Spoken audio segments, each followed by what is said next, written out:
Bonjour, bonjour. Je vous retrouve aujourd'hui pour un nouveau tuto pratique. Moi, j'aime bien ce système de pression pour attacher la manique à la poignée du four. Comme ça, ben, on ne cherche pas après dans les tiroirs, on l'a directement sous la main. Allez, je vous laisse tout de suite avec la vidéo. Bon visionnage.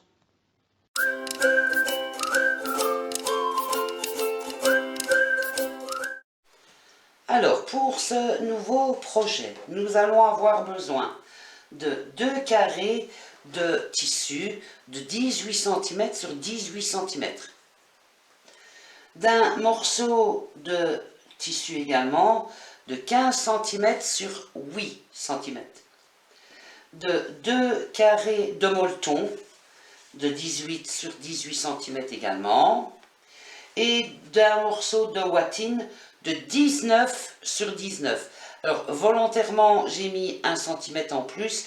Pourquoi? Parce que justement, quand on coud, il a tendance à bouger un petit peu, et du coup, vaut mieux en avoir de trop et couper après le surplus. Alors, il nous faudra aussi du biais. Alors, si vous avez vu ma dernière vidéo, ben, je vous montrais comment le faire vous-même, justement, pour assortir à vos ouvrages. Il vous faudra une pression, une craie ou un marqueur qui part à la chaleur, au lavage ou quelque chose pour tracer votre matelassé. Alors, pour commencer, on va tracer le matelassé.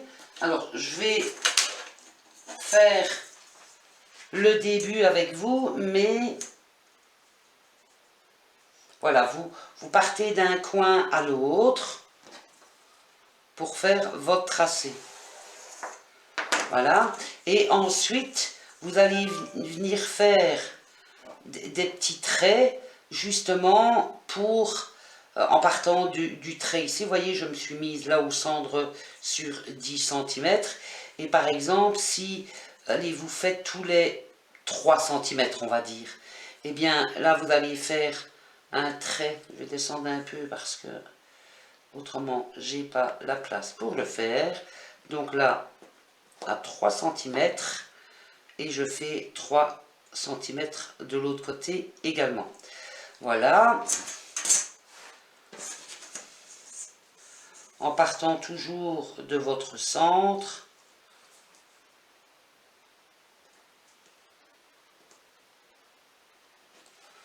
Vous faites 2 traces comme ça. Après, il vous suffit de rejoindre les deux. Voilà, et l'autre, il est ici.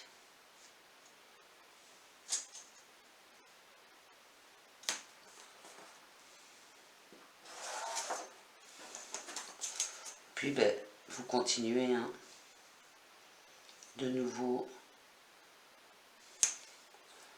3 cm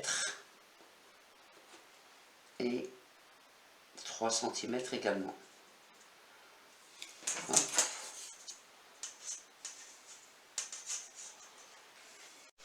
Quand vous avez fait un côté, eh bien, vous refaites pareil dans l'autre sens.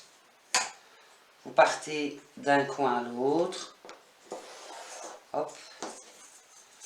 Et vous refaites pareil. Des petits points de repère. Tous les 3 cm. En haut, en bas.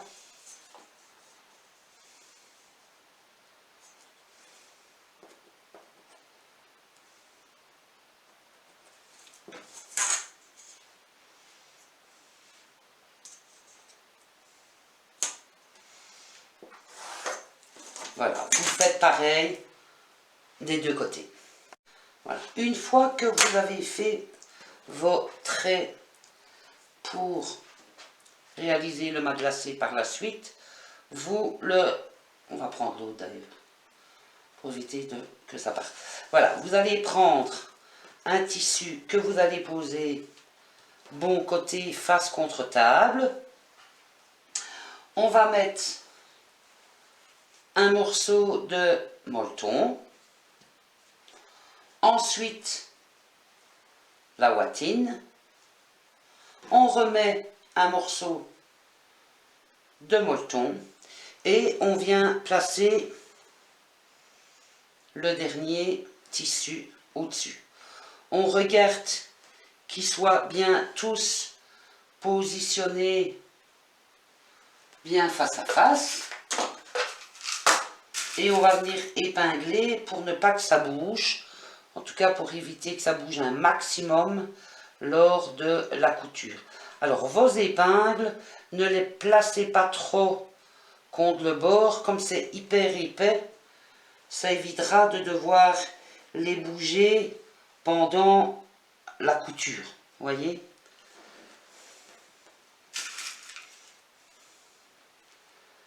Mettez-en une à chaque extrémité. Une fois que vous aurez fait, par exemple, une couture d'un côté, ben vous pourrez retirer celle de ce côté-là pour justement que la watine, pardon, se positionne bien. Parce que vous voyez, du fait que vous mettez les épingles, ben, ça remonte un peu et du coup, ben ça risque de mal se placer. Donc voilà, vous en mettez, vous en mettez de chaque côté, mais pas au bord pour ne pas que vous ayez à les retirer au fur et à mesure. Alors, on vérifie que ça soit bien droit partout. On va aller faire une couture à 1 cm tout le tour. Et en même temps, on va plier notre petit morceau de 15 cm sur 8 en deux. Bon côté contre bon côté. Comme ça.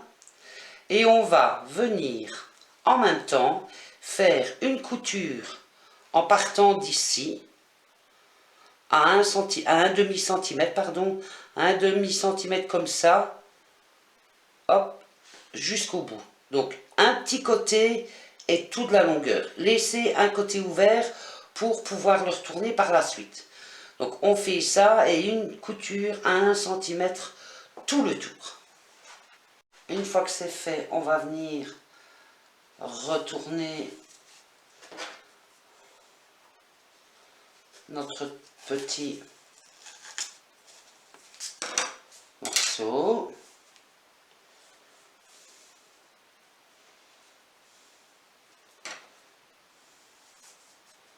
En faisant bien sortir nos coins. Voilà. On va pouvoir découper tout le surplus de watine.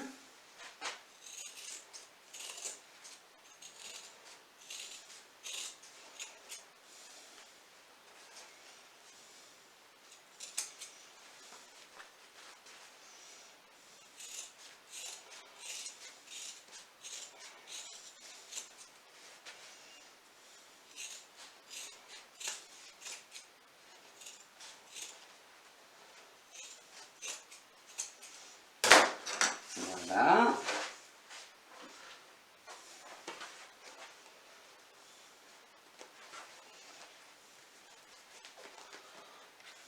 Maintenant, on va venir faire une couture sur tous les traits qu'on a fait tout à l'heure,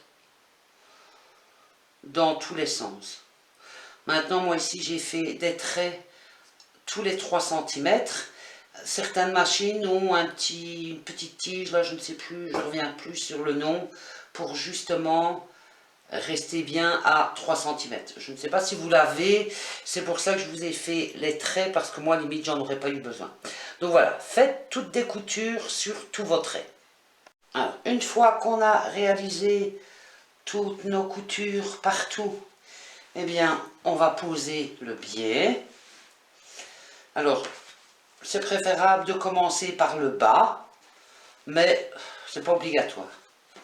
Donc voilà, vous vous posez on va dire à l'arrière.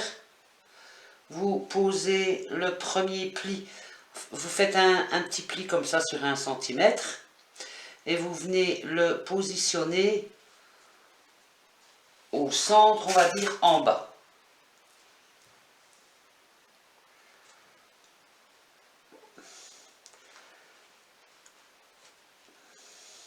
Voilà.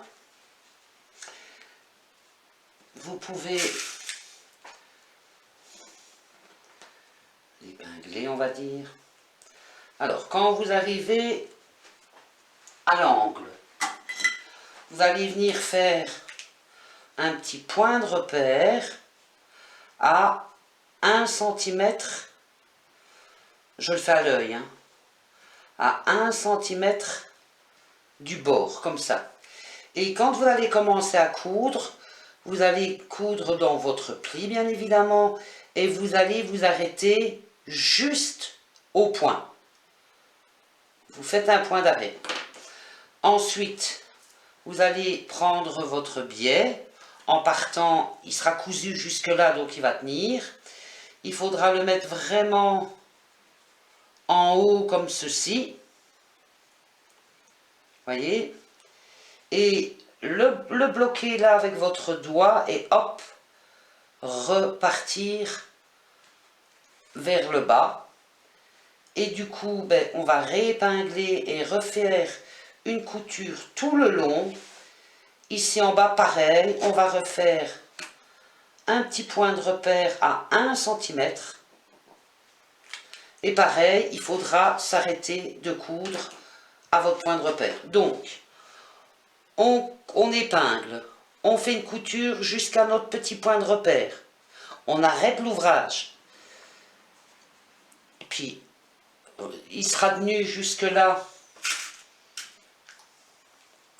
Votre couture, elle sera jusque là. Il faudra venir remonter votre ouvrage. Il ne montera pas plus haut puisqu'il est tenu. Voilà, pour que ça soit vraiment bien à ras de votre ouvrage ici et bien un angle droit ici. Quand il est bien positionné, hop, vous le coincez là à ras de l'ouvrage en haut et hop, voilà, vous le positionnez correctement, vous mettez une épingle, vous réépinglez tout le long ici et hop, vous repartez jusqu'à votre point de repère. Arrivé là, ben pareil, on refait la même chose que là, jusqu'ici. Quand vous allez arriver, faire tout le tour et que vous allez arriver ici, vous passez dessus sur un bon centimètre. Petite précision, quand vous allez faire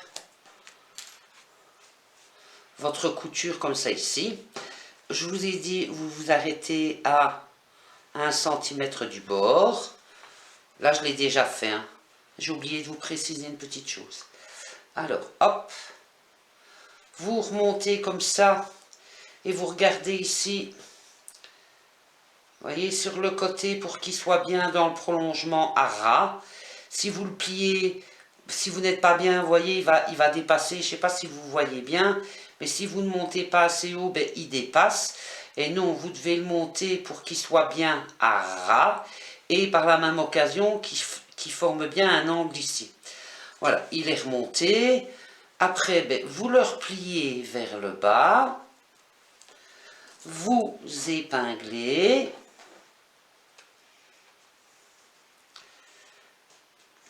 Et en fait, c'est ça que j'ai oublié de vous dire. Quand vous repartez avec cette couture ici, vous ne devez pas commencer tout au-dessus non plus.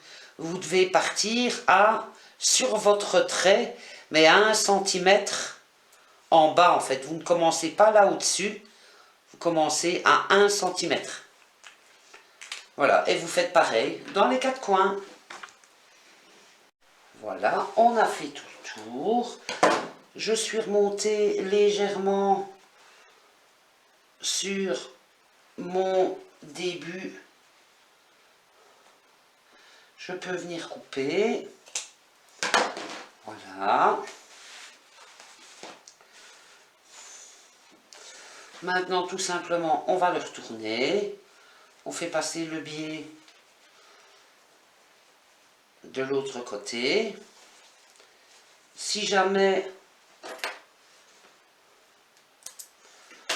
vous voyez qu'il y a trop de ouatine, n'hésitez pas à redonner un petit coup de ciseau en n'allant pas trop près de la couture et en faisant attention de ne pas découper dans notre biais. Voilà, donc on repart, on fait passer les coins parce qu'après c'est... Voilà.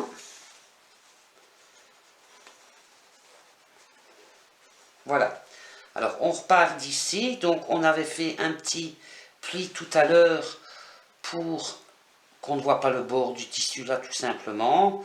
Là on les met bien un avec l'autre et tout simplement on vient le faire passer de l'autre côté. On peut, une fois qu'il est bien positionné, venir l'épingler. Alors c'est pas évident parce qu'avec toutes les couches c'est un peu épais. Moi je trouve que c'est bien plus joli quand il est assorti au tissu. Alors là ben, tout simplement on vient positionner notre biais tout le long en prenant soin de cacher les coutures. Quand vous arrivez dans un coin, limite il faut les épingler avant. Quand vous arrivez dans un coin et que vous repartez dans l'autre sens, faut jouer un petit peu. Bon là à mon avis je vais pas y arriver, c'est un peu trop épais. N'hésitez pas à couper un peu le coin. Ben voilà, donc vous le positionnez bien comme ceci, et quand vous repartez avec l'autre sens, eh bien vous devez jouer un peu, le positionner correctement. Il y a tous mes petits fils, décidément on va y arriver. Voilà, il faut vraiment le positionner de façon à ce que le raccord ici des deux soit bien centré dans le coin. Il ne faut pas que, vous voyez, qu'il monte à cheval comme ça sur l'autre. C'est pas une belle finition. Donc, prenez votre temps pour bien le positionner. Et repartir dans l'autre sens pour avoir un joli coin. N'hésitez pas, avec toutes ces couches qu'il y a là, si vous voyez que vous avez du mal à y arriver, n'hésitez pas à couper un petit peu, encore une fois, en faisant attention de ne pas couper votre biais. Et ne pas non plus couper dans la couture, évidemment. Voilà, ça va tout de suite aller mieux. Voilà, hop. Vous voyez, le raccord est bien dans le coin. Et hop, après, ben, vous repartez tout le tour. Et vous faites pareil dans les quatre coins pour bien les raccorder. Voilà, on a cousu notre manique. On a fait attention de bien faire les coins comme ça. Ils sont bien dans les coins. Alors, ensuite, on va venir prendre notre petit morceau qu'on a cousu tout à l'heure. Là où on a fait notre raccord, eh bien, on va venir positionner le côté ouvert. On rentre les bords quand même, hein. Vous voyez, vous les rentrez et vous venez le positionner comme ceci ici sur le bord.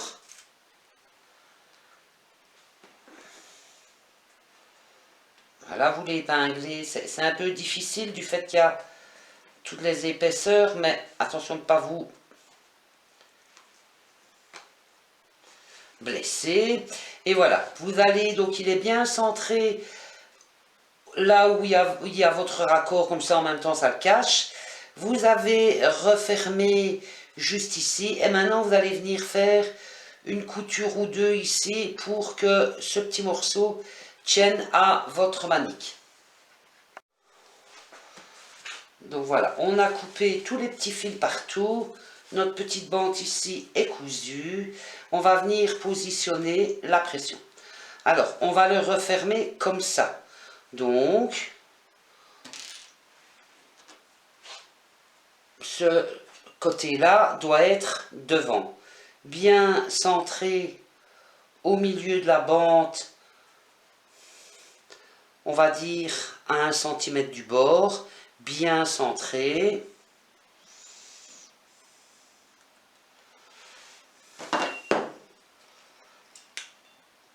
Et on vient la fixer.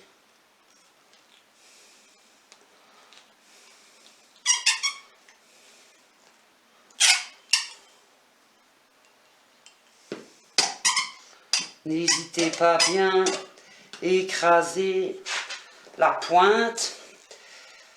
Plus elle est bien écrasée, plus la pression s'ouvrira et se fermera facilement. Voilà, celle-ci est positionnée. On va venir sur la bande. Là, honnêtement, sur la manique, c'est trop épais, impossible de faire tenir la pression. Donc, ce qu'on va faire, c'est venir, voyez, vraiment ici, comme ça, hop, on la passe par derrière, donc elle va venir se refermer comme ça. Donc, vous devez la mettre derrière. Vous la mettez bien centrée sur votre bande.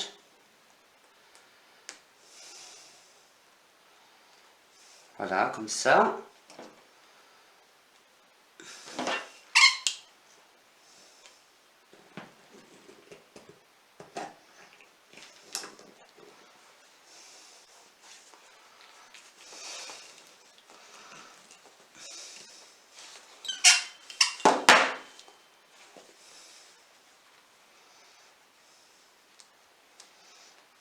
Et voilà. Voilà, j'espère que ce tuto vous a plu. Je trouve ça pratique, la manique avec la pression, ben, comme ça, elle est là tout le temps sous la main. Et en plus, vous la faites avec un tissu qui vous plaît, donc ça ne dérange pas qu'elle soit là à vue. Voilà. Alors, si vous n'êtes pas encore abonné, n'hésitez pas à le faire. Ça me fait plaisir. Ça me motive à vous donner de plus en plus de vidéos. Là, pour le moment, j'arrive à me tenir à 2 par semaine.